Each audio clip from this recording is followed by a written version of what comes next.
तो जैसे कि हमने प्रॉमिस किया था कि 50 के सब्सक्राइबर्स होने पर हम गिव अवेज देंगे, और हमने आप सबके लिए हमारे इंस्टाग्राम चैनल पे एक टास्क दिया था जो कि 3 स्टेप का टास्क था।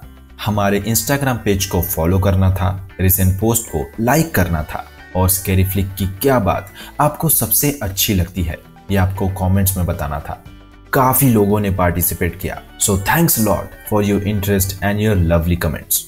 हमने एक लकी फॉलोअर को चूज किया है जिन्हें 500 रुपीज का Amazon गिफ्ट कार्ड दिया जाएगा और टॉप 10 कमेंट्स को शाउट आउट। और वो लकी फॉलोअर है जिन्हें 500 रुपीज का Amazon गिफ्ट कार्ड दिया जा रहा है IG गीत 1503। Congratulations to you। और टॉप 10 कमेंट्स को भी शाउट आउट।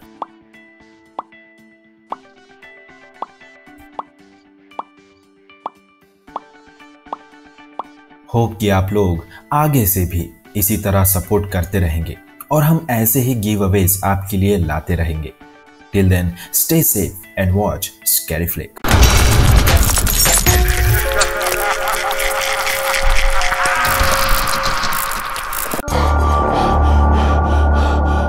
इतना अंधेरा क्यों? मुझे कुछ दिखाई नहीं दे रहा।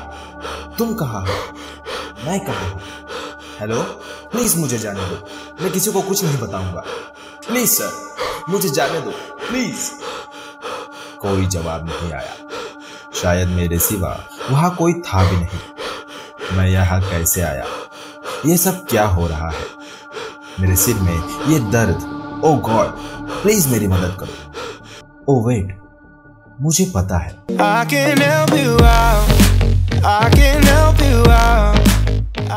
मेरा फोन सुबह सुबह बजा। संडे सुबह 7 बजे। कौन हो सकता है ये जो संडे को इतनी सुबह कॉल कर रहा है? मैंने फोन का जवाब नहीं दिया। थोड़ी देर बाद फिर से फोन बजा।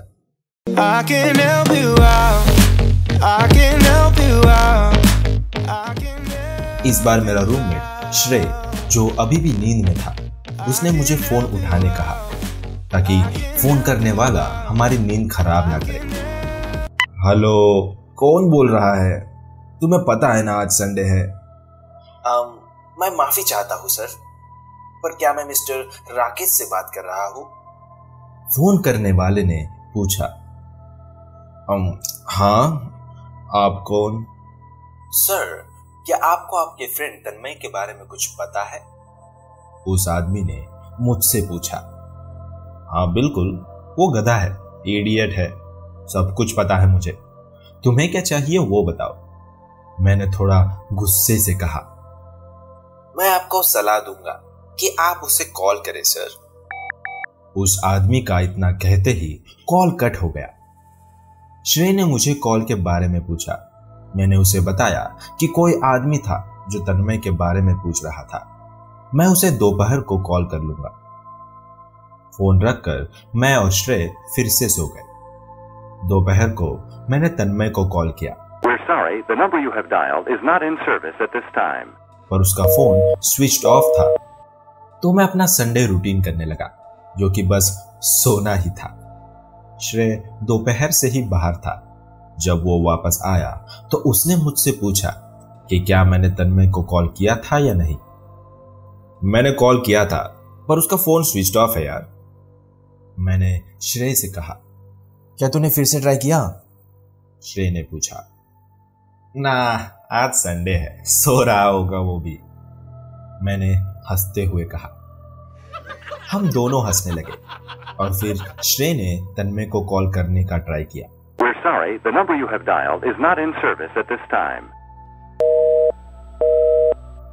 पर उसका फोन अभी भी स्विच्ड ऑफ ही था। उसने दोबारा ट्राई किया। पर अभी भी फोन बंद ही था। सो हमने सोचा कि थोड़ी देर बाद ट्राई करेंगे। डिनर के बाद मैंने तन्मय को फिर से कॉल किया। पर उसका फोन अभी भी स्विच्ड ऑफ ही था। तो मैंने डिसाइड किया कि उसके लैंडलाइन पे कॉल करूं, जो कि उसके घर का नंबर था। उसके मां ने फोन उठाया। हेलो आंटी, मैं राकेश बोल रहा हूं, कैसे हो आप? हेलो राकेश बेटा, मैं बिल्कुल ठीक हूँ। तुम कैसे हो और श्रेय कैसा है? तन्मय की मां ने पूछा। हम दोनों ठीक है आंटी। क्या तन्मय घर पे है? मैंने पूछा। नहीं बेटा, मुझे लगा वो तुम लोगों के साथ ही है पूरे दिन से। तन्मय की मां ने कहा। नहीं आंटी, मैं तो उसे दोपहर से कॉल लगा रहा हूं और उसका फोन स्विच ऑफ है। मैंने कंफ्यूज होकर कहा। मुझे तो घबराहट हो रही है, रुको मैं कुछ कॉल्स करके तुम्हें दोबारा फोन करती हूँ, तन्मय की मां ने घबराते हुए कहा। कुछ देर बाद तन्मय की मां का फिर से कॉल आया। उन्होंने मुझे बताया कि उनके रिलेटिव्स में किसी ने तन्मय को सुबह से नहीं देखा और ना ही उनके सोसाइटी में किसी को पता है कि तन्मय कहाँ है। उन्होंने मुझसे कहा कि हमारे म्यूचुअल फ्रेंड्स को कॉल करके तन्मय के बारे में पता लगाए। मैंने बात मानी और उन्हें थोड़ी देर बाद कॉल करके बताने का प्रॉमिस किया। मैंने हर किसी को कॉल किया जो हमारे फ्रेंड सर्कल में था, पर किसी को कोई आइडिया नहीं था कि तन्मय कहाँ हो सकता है। मुझे अब थोड़ी टेंशन होने लगी थी, तो मैंने डिसाइड किया कि जिस नंबर से मुझे सुबह कॉल आया था उस नंबर पे कॉल करूं। मैंने बहुत ट्राई किया पर किसी ने फोन नहीं उठाया। मैं बार बार ट्राई करता रहा पर हर बार बस रिंग बजती रही और किसी ने कोई जवाब नहीं दिया। कुछ 5 मिनट बाद मुझे एक अननोन नंबर से कॉल आया। हेलो मिस्टर राकेश, मुझे पता चला कि आप मुझसे बात करने की कोशिश कर रहे थे। क्या तुम वही हो जिससे मैंने सुबह बात की थी? मैंने पूछा। जी सर, तो क्या आपको तन्मय के बारे में कुछ पता चला? उस आदमी ने पूछा। देखो, अगर ये किसी किस्म का मजाक है तो प्लीज बंद करो। तुमने मजा ले लिया, अब मुझे बताओ कि तन्मय कहाँ है। हम सब काफी चिंतित है उसे लेकर। बिल्कुल, आप टेंशन में हैं। आपको मेरी बात पहले ही सुन लेनी चाहिए थी, उस आदमी ने कहा। प्लीज सर, आप जो भी हो, मैं हाथ जोड़ के पूछता हूं, बता दो कि ये सिर्फ एक मजाक है, मैंने घबराते हुए कहा। ये कोई मजाक नहीं है मेरे दोस्त। मैं चाहूंगा कि तुम एक बार अपने घर के पास वाले पब्लिक गार्डन में जाओ। इतना कहकर उस आदमी ने फोन काट दिया। मैंने श्रेय को सब कुछ बताया। मैं और श्रेय दोनों गार्डन पहुंचे, पर वहां कोई नहीं था, पर हमें तन्मय की चिंता हो रही थी, तो हम कुछ देर वहां वेट करने लगे कि शायद कोई थोड़ी देर में वहां आ जाए। करीब 1 घंटे बाद हमने सोचा कि पक्का कोई हमारे साथ मजाक कर रहा है, तो हमने डिसाइड किया कि घर जाकर तन्मय की मां को कॉल लगाकर पूछे कि उनको कुछ पता चला या नहीं। हम बस गार्डन छोड़कर जा ही रहे थे कि तभी श्रेय ने मुझसे कहा कि वो एक आखिरी बार पूरा गार्डन देख के आएगा। मैं वही खड़ा था कि मैंने एक जोरों की चीख सुनी, जो कि श्रेय की थी। राकेश, यहां देखो, प्लीज जो मैं सोच रहा हूं वो ना हो, प्लीज गॉड वो ना हो, श्रेय ने रोते हुए कहा। मैं भागता हुआ उसके पास गया। वहां झाड़ियों के बीच खून निकल रहा था। श्रेय काफी डर चुका था और मैं भी। मेरा दिमाग मानो काम करना बंद कर चुका था। श्रेय की आवाज सुनकर सिक्योरिटी गार्ड भी वहां आ गया और उसने पुलिस को कॉल किया। पुलिस के आने से पहले तक हम में से किसी में इतनी हिम्मत नहीं थी कि वो झाड़ियों के पीछे देख सके। पुलिस वहां आई और उन्होंने झाड़ियों से बॉडी निकाली। वो तन्मय ही था। हम रोने लगे। पुलिस ने हमसे पूछा कि क्या हमें पता है कि क्या हुआ था, और हमें कुछ नहीं पता था। उसके बाद पुलिस हमें बॉडी के पास ले गए। तन्मय के फेस को देख श्रेय जमीन पर गिर गया और रोने लगा। मैं बस वहां एक स्टैच्यू की तरह जम सा गया था। मुझे कुछ समझ नहीं आ रहा था कि मैं कैसे रिएक्ट करूं। इंस्पेक्टर मेरे पास आए और मुझसे सवाल करने लगे। तुम इस लड़के को जानते हो, है ना? इंस्पेक्टर ने पूछा। मैंने इंस्पेक्टर को तन्मय के बारे में और जो कॉल मुझे सुबह सुबह आया था उसके बारे में सब कुछ बताया। इंस्पेक्टर ने तन्मय की फैमिली को कॉल करके बुलाया और जब उसकी फैमिली वहां पहुंची तो इंस्पेक्टर ने उन्हें सब कुछ बताया। तन्मय की मां ने मेरी ओर गुस्से से देखते हुए कहा, कैसे दोस्त हो तुम? तुमने ही तन्मय को मारा है। तुम ही मेरे बेटे के हत्यारे हो। इंस्पेक्टर, प्लीज इस लड़के को अरेस्ट कर लीजिए। यही कातिल है, कातिल है ये।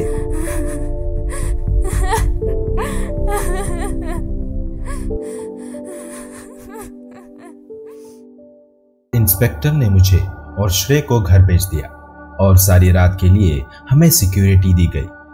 उस रात हमें नींद नहीं आई। हमारी आंखों के सामने बस तन्मय का ही चेहरा घूम रहा था। अगले दिन एक कांस्टेबल मुझे और श्रेय को पुलिस स्टेशन ले गया, जहां इंस्पेक्टर हमारा वेट कर रहा था। मैंने उनसे पूछा, तन्मय की डेथ कैसे हुई? इंस्पेक्टर ने बताया, उसके हाथों और पैरों को पीछे बांध दिया गया था और उसकी हाथ की नस काट दी गई थी। ज्यादा खून बह जाने की वजह से उसकी मौत हो गई। वो उस गार्डन में कुछ 2-3 घंटे से था जब हमने उसे ढूंढा। अगर हम कुछ समय पहले वहां पहुंचते तो शायद उसकी जान बच सकती थी। ये सब मेरी गलती है। अगर मैंने उस फोन कॉल को सीरियसली लिया होता तो शायद आज तक मैं जिंदा होता, मैंने रोते हुए कहा। और उस फोन नंबर का क्या हुआ? आप लोगों को उसकी कॉलर आईडी मिली? श्रेय ने इंटरप्ट करते हुए कहा। अफसोस, दोनों नंबर्स एक ही आदमी के नाम से रजिस्टर्ड है, जिसकी कुछ 2-3 महीने पहले ही मौत हो गई थी। मैं अपनी सिक्योरिटी टीम को तुम्हारे घर से हटा रहा हूं। अगर तुम्हें कुछ भी गलत लगे या कोई इंफॉर्मेशन मिले तो मुझे इन्फॉर्म करना, इंस्पेक्टर ने कहा। इस कांस्टेबल ने हमें पुलिस स्टेशन छोड़ा था।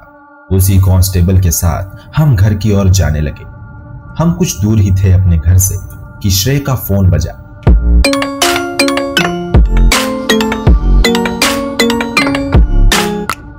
श्रेय ने कॉल आंसर किया। हेलो सर, क्या मैं मिस्टर श्रेय से बात कर रहा हूं? हाँ, आप कौन बोल रहा है? मैं वही हूं जिसने आप लोगों को आपके फ्रेंड तन्मय के बारे में इन्फॉर्म किया था।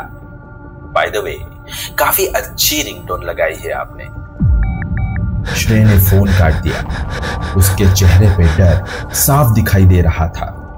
उसने जब हमें बताया कि किसका फोन था और वो क्या बोल रहा था तो वो सुनते ही डर गया। उसे आपकी रिंगटोन के बारे में पता है, इसका मतलब कि वो आपको जानता है और आप कहाँ रहते हैं वो भी उसे पता है।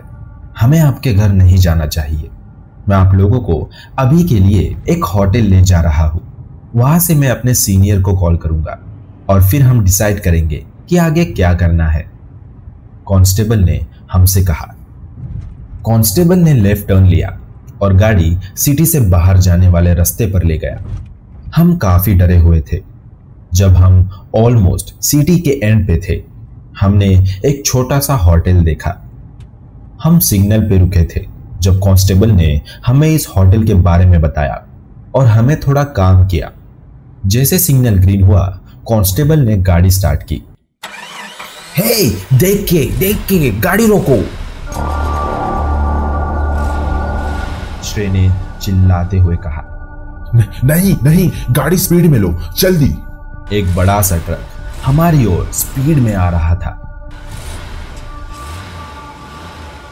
जबकि उसके साइड का सिग्नल रेड था। कांस्टेबल ने काफी कोशिश की कि वो एक्सीडेंट ना होने दे, पर वो ट्रक हमारी गाड़ी से सीधा आके टकरा गया। हमारी कार सीधा एक पोल से जा टकराई और पूरी तरह क्रश हो गई। कुछ लोग हमारी हेल्प करने आए। मेरे सिर से खून निकल रहा था और मैं वहीं बेहोश हो गया। राकेश, क्या तुम मुझे सुन सकते हो? राकेश, मैंने अपनी आंखें खोली। मैं हॉस्पिटल में था। मेरे पूरे शरीर में काफी जोरों का दर्द हो रहा था। मुझे कुछ समझ नहीं आ रहा था कि मेरे साथ क्या हुआ। इंस्पेक्टर मेरा नाम पुकार रहे थे। राकेश, क्या तुम मुझे सुन सकते हो? राकेश। Yes sir. क्या हुआ? मैंने जवाब दिया। उसे मेरी आवाज में दर्द सुनाई दे रहा था। मुझे पता है कि तुम दर्द में हो। मैं माफी चाहता हूं तुम्हें डिस्टर्ब करने के लिए, पर यह बात काफी जरूरी है, इंस्पेक्टर ने कहा। क्या हुआ सर? मैंने इंस्पेक्टर से पूछा। तुम्हारा एक्सीडेंट हुआ है, तुम्हें काफी चोटें लगी थी, हमने तुम्हें हॉस्पिटल लाना पड़ा। डॉक्टर्स ने कहा कि तुम्हें कुछ फ्रैक्चर्स हुए हैं, पर तुम जल्दी ठीक हो जाओगे, इंस्पेक्टर ने कहा। हाँ, मुझे वो एक्सीडेंट याद है। वो ट्रक का ड्राइवर कौन था? अनफॉर्चुनेटली हम उसे नहीं ढूंढ पाए। जब हमने वो ट्रक ढूंढा तब तक वो ड्राइवर भाग चुका था, किसी ने उसे नहीं देखा। इन्वेस्टिगेशन करने पे पता चला कि वो ट्रक पिछली रात ही चोरी हुआ था। उसके ओनर ने सुबह कंप्लेंट की थी। मुझे डाउट है ये कोई एक्सीडेंट था। किसी ने मुझे मारने की कोशिश की, पर क्यों? मैंने किसी का कुछ नहीं बिगाड़ा, मैंने इंस्पेक्टर से कहा। हम इस पर काम कर रहे हैं बेटा। मुझे बताओ कि तुम्हें कुछ ऐसा याद है जो हमारी इन्वेस्टिगेशन को आगे बढ़ा सके और हमारी मदद हो, इंस्पेक्टर ने पूछा। I am really sorry sir, मैं बेहोश हुआ था। मुझे एक्सीडेंट के बाद कुछ भी याद नहीं। कांस्टेबल का क्या हुआ सर? और श्रेय कहाँ है? मैंने इंस्पेक्टर से पूछा। हमारे कांस्टेबल को भी काफी गहरी चोटें आई है, उसकी सर्जरी शुरू है और सर्जरी के बाद वो तुम्हारे साइड वाले बेड पे ही होगा। पर मुझे काफी दुख से बताना पड़ रहा है कि डॉक्टर्स तुम्हारे फ्रेंड श्रेय को नहीं बचा सके। कुछ कांच के पीसेस उसके चेस्ट में घुस गए, जिससे ज्यादा खून बह गया और उसकी मौत हो गई, इंस्पेक्टर ने अफसोस जताते हुए कहा। क्या? नहीं नहीं, ये सब क्या हो रहा है? ये नहीं हो सकता, मैंने रोते हुए कहा।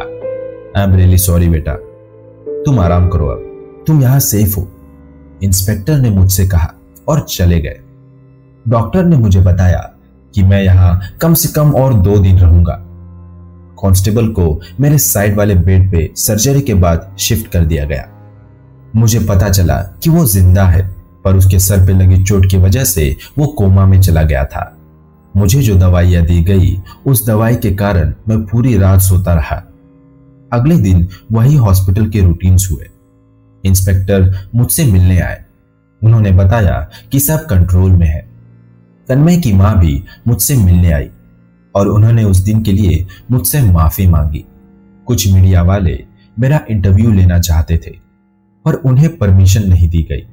सारा दिन लोगों से मिलने में, बात करने में निकल गया। रात को मेडिसिन खाने के बाद मुझे जल्दी नींद आने लगी। कांस्टेबल अभी भी होश में नहीं आया था। मैंने अपनी आंख बंद की और सो गया। आधी रात को मैंने नींद में एक आवाज सुनी। हेलो मिस्टर राकेश, कैसे हो?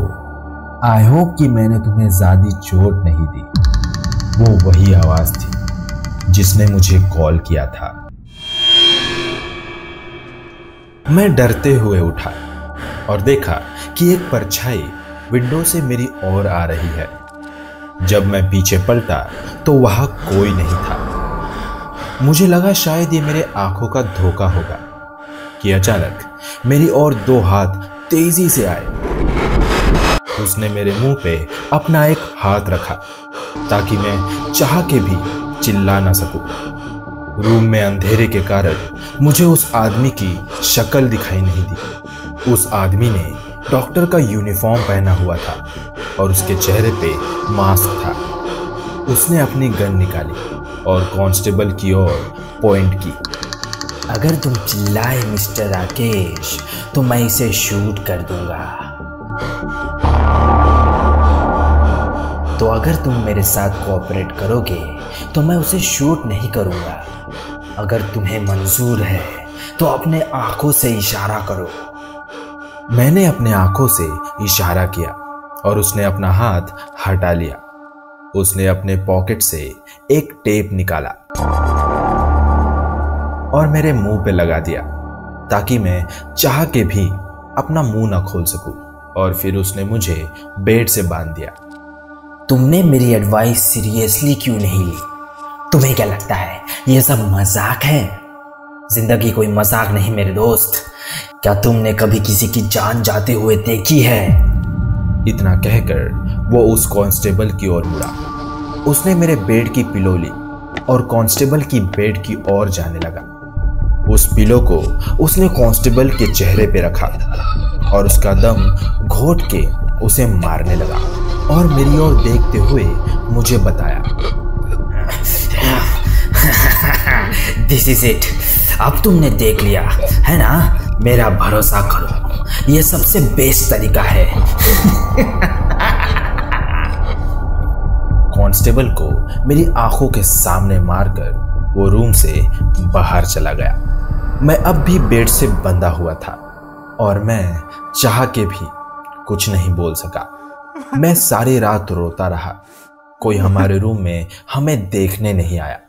वो कांस्टेबल मेरे बगल के बेड पे मरा हुआ पड़ा था और मैं बुरी तरह डर से कांप रहा था।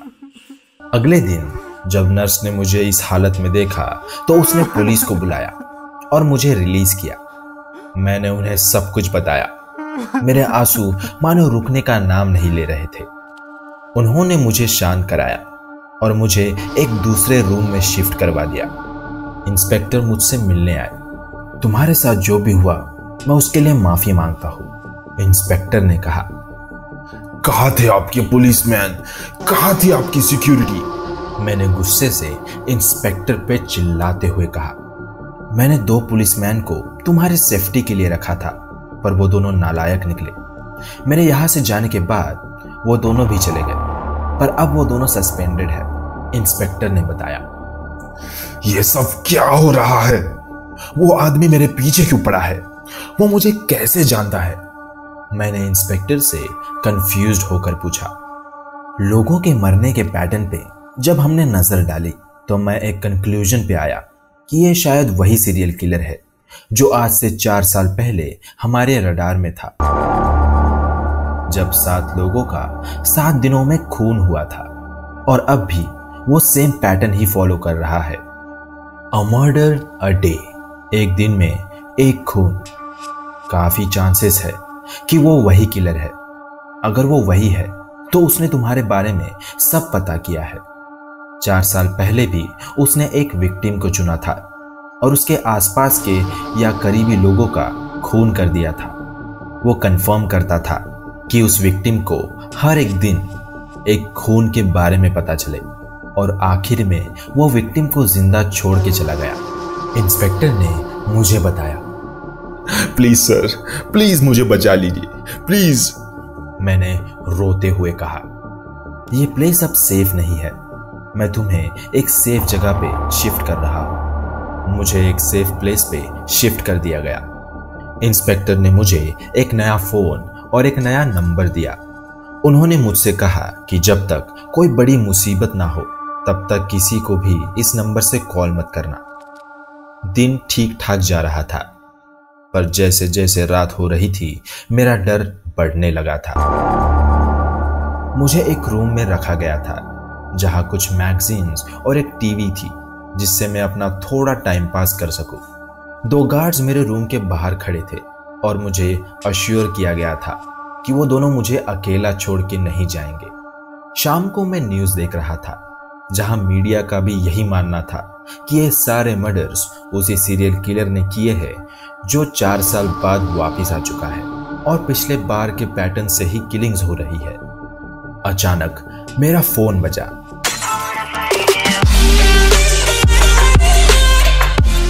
एक अननोन नंबर से वीडियो कॉल था। मुझे पता था कि ये नंबर नया है, तो इंस्पेक्टर ही मुझे कॉल कर रहे होंगे। मैंने कॉल का आंसर दिया। आंटी, क्या ये आप हो? आपको ये नंबर कहां से मिला? मैंने पूछा जब मैंने तन्मय की मां को दूसरी ओर देखा। कोई बात नहीं बेटा, कुछ नहीं होगा, सब कुछ ठीक है, तन्मय की मां ने रोते हुए कहा। आप ये क्या बोल रही हो आंटी? मुझे कुछ समझ नहीं आ रहा है कि आपको ये नंबर कहां से मिला। मैंने कंफ्यूज्ड होते हुए पूछा। हेलो मिस्टर राकेश, काफी अच्छे दिख रहे हो नए फोन में। मेरी सांसें थम गई जब मैंने ये आवाज सुनी। ये वही किलर था जिसकी आवाज दूसरी ओर से आई, जो तन्मय की मां के पीछे खड़ा था।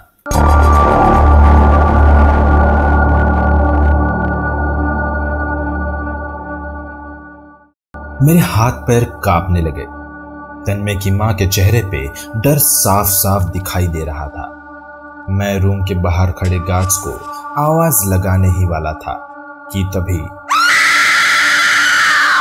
तन्मय की मॉम के चीख ने मेरा ध्यान मोबाइल के स्क्रीन की ओर खींचा, और जो मैंने देखा वो देख मेरी आंखों पे मुझे बिलीव नहीं हो रहा था। एक कुल्हाड़ी सीधा तन्मय की मां के गर्दन की ओर आई और उनका सिर धड़ से अलग हो गया। ये खौफनाक नजारा देख मेरी जोरों की चीख निकल गई। बाहर जो गार्ड्स खड़े थे वो मेरी चीख सुन भागते हुए अंदर आए। उनके आते ही कॉल कट हो गया। मैंने उन्हें कॉल और तन्मय की मां के बारे में बताया। उन्होंने तुरंत इंस्पेक्टर को कॉल किया। मैं डर से कांप रहा था। इंस्पेक्टर रूम में आए। उसे ये नंबर कैसे मिला? मुझे कोई आइडिया नहीं है बेटा, मैं खुद शॉक्ड हूँ। अब उसने सारी लिमिट्स क्रॉस कर दी है, पर तुम्हें डरने की कोई जरूरत नहीं है, क्योंकि उसे अब भी तुम्हारे लोकेशन के बारे में नहीं पता। तुम यहाँ सेफ हो राकेश, इंस्पेक्टर ने कहा। सेफ? किस सेफ्टी की बात कर रहे हो आप?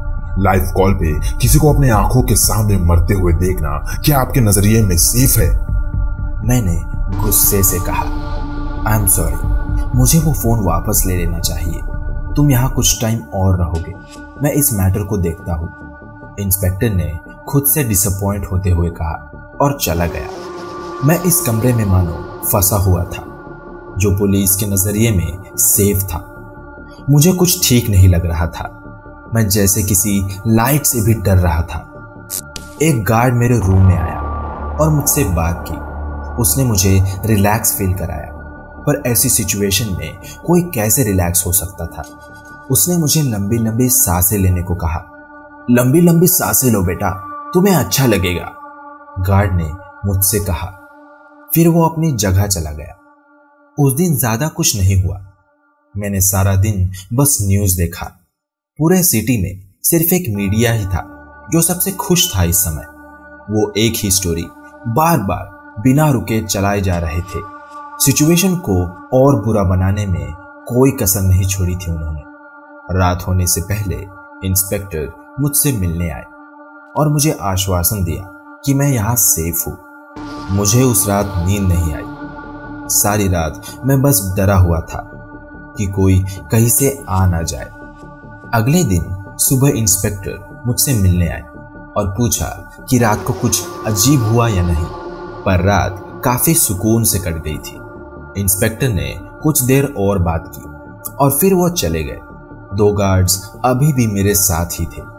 मुझे काफी अच्छा ट्रीटमेंट मिल रहा था। मैंने ब्रेकफास्ट किया और मेडिसिन खाकर रेस्ट कर रहा था। इसी तरह मेरा थोड़ा टाइम पास हो जाता था, पर बोर होने पर दोपहर में मैंने न्यूज़ देखने का सोचा। न्यूज़ चैनल कोई प्रोग्राम चला रहे थे जिसमें लोग न्यूज़ चैनल वालों को कॉल करके अपना एक्सपीरियंस बता रहे थे, जो कुछ भी सिटी में हो रहा था उससे रिलेटेड। कई लोगों ने क्लेम किया कि उन्होंने अपने आस पड़ोस में कोई सस्पिशियस एक्टिविटी होते हुए देखी है, पर उनमें से किसी की भी बात कन्विंसिंग नहीं लग रही थी। हमारे साथ एक और कॉलर जुड़े हैं। हेलो सर, प्लीज आपका नाम बताएं और आपके क्या थॉट्स है उस सीरियल किलर के बारे में जो हमारे सिटी में घूम रहा है। न्यूज एंकर ने कॉलर से पूछा। Hello mister Rakesh, I hope तुम न्यूज एंजॉय कर रहे हो।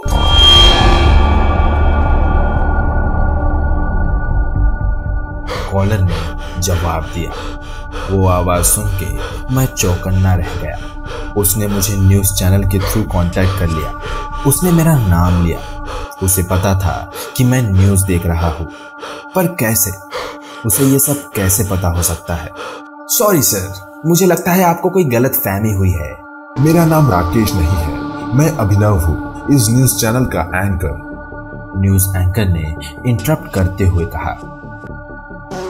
वो तुम नहीं हो जिससे मैं बात कर रहा हूँ। मिस्टर अभिनव, खैर जो पानी तुम्हारे सामने रखा है काफी रिफ्रेशिंग लग रहा है।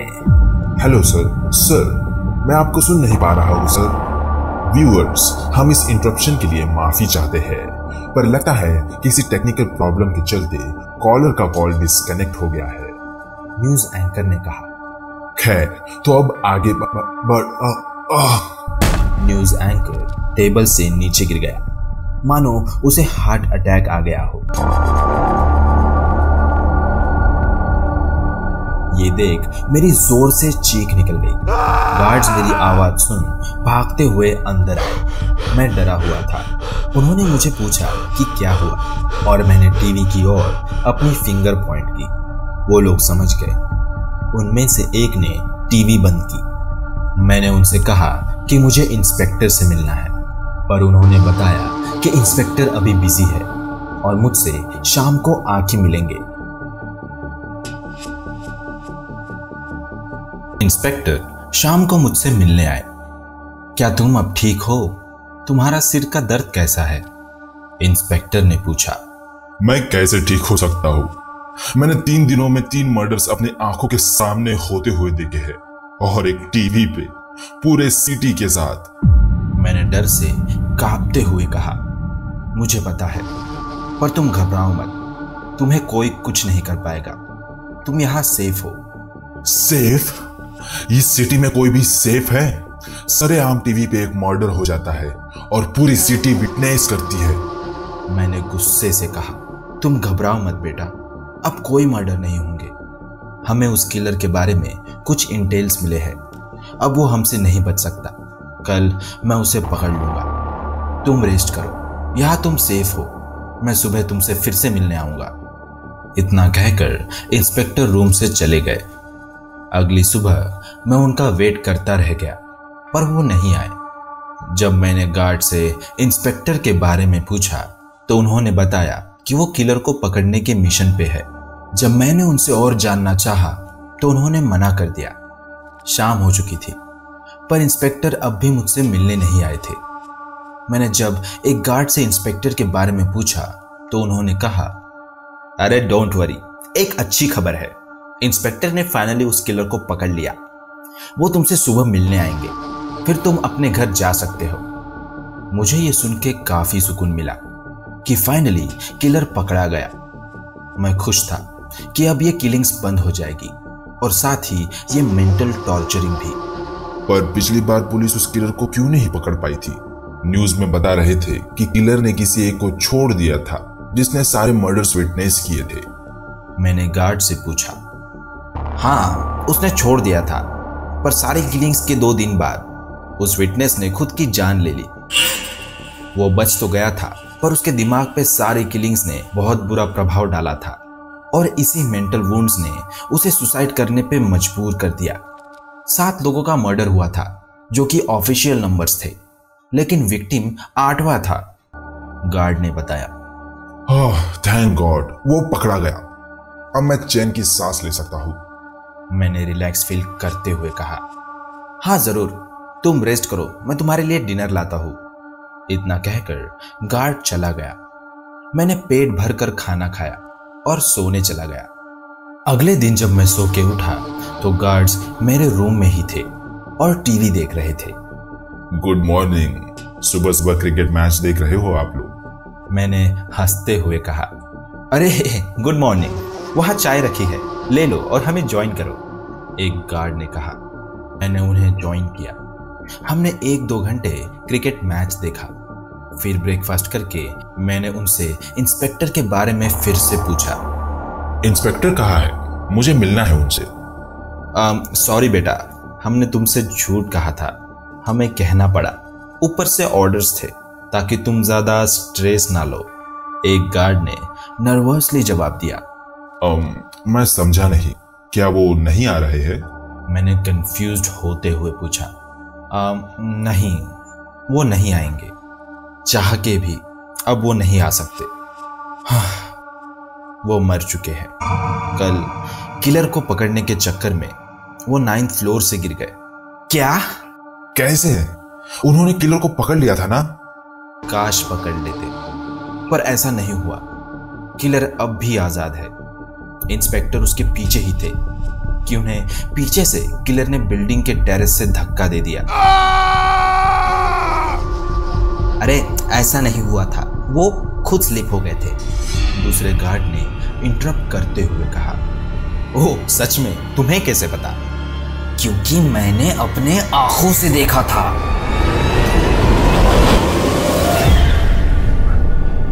इतना कहते ही उस गार्ड ने अपनी गन निकाली और पहले गार्ड को गोली मार दी। हो लो, अब हो गए 7 फाइनली। मैं ये देखकर शॉक हो गया और भागना चाहा, पर उसने वो गन मेरी ओर पॉइंट की और कहा, इतनी जल्दी किस बात की है मिस्टर राकेश? प्लीज मुझे जाने दो, मैं तुम्हें जानता भी नहीं हूँ। मैं तुम्हारे बारे में किसी को कुछ नहीं बताऊंगा। प्लीज आई बेग यू, मुझे जाने दो। तुम्हारे साथ किलिंग्स हो चुकी है, मुझे जाने दो प्लीज। मैंने रोते हुए कहा, जरूर मिस्टर राकेश, तुम जा सकते हो, बस आज के लिए मेरे गेस्ट बनो। हमारी काफी अच्छी दोस्ती हो गई है, तुम्हें क्या लगता है ना? और मैं अपने इतने अच्छे दोस्त को कैसे मार सकता हूँ? उसने मुझे एक इंजेक्शन लगाया। मुझे चक्कर आने लगे। कुछ देर बाद मैं बेहोश हो गया और अगली चीज मुझे जो याद है, मैं यहाँ हूँ।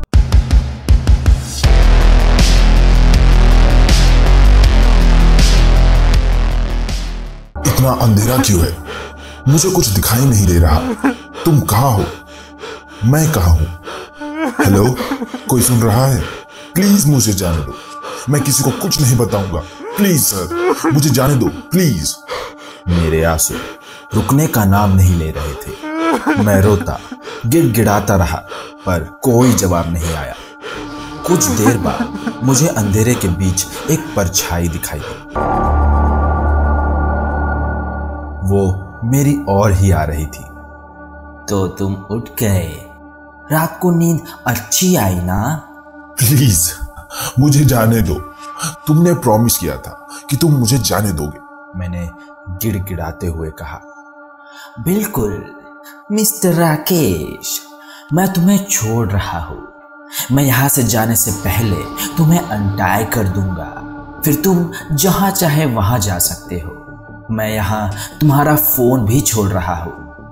प्लीज एक आखिरी बार मेरे फोन का आंसर कर देना। उसने मेरे हाथ और पैरों की रस्सी खोली और मेरा फोन मेरे हाथ में देकर चला गया। Hello mister Rakesh, I hope कि तुम ठीक हो। मैं हमारी दोस्ती की कदर करता हूँ, पर मेरे कलीग्स थोड़े बेवकूफ हैं। उन्होंने जो तुम्हारा टाइम वेस्ट किया है, मैं उसके लिए माफी मांगता हूँ। वो वही आवाज थी जिसने ये सब किलिंग्स की शुरुआत की थी।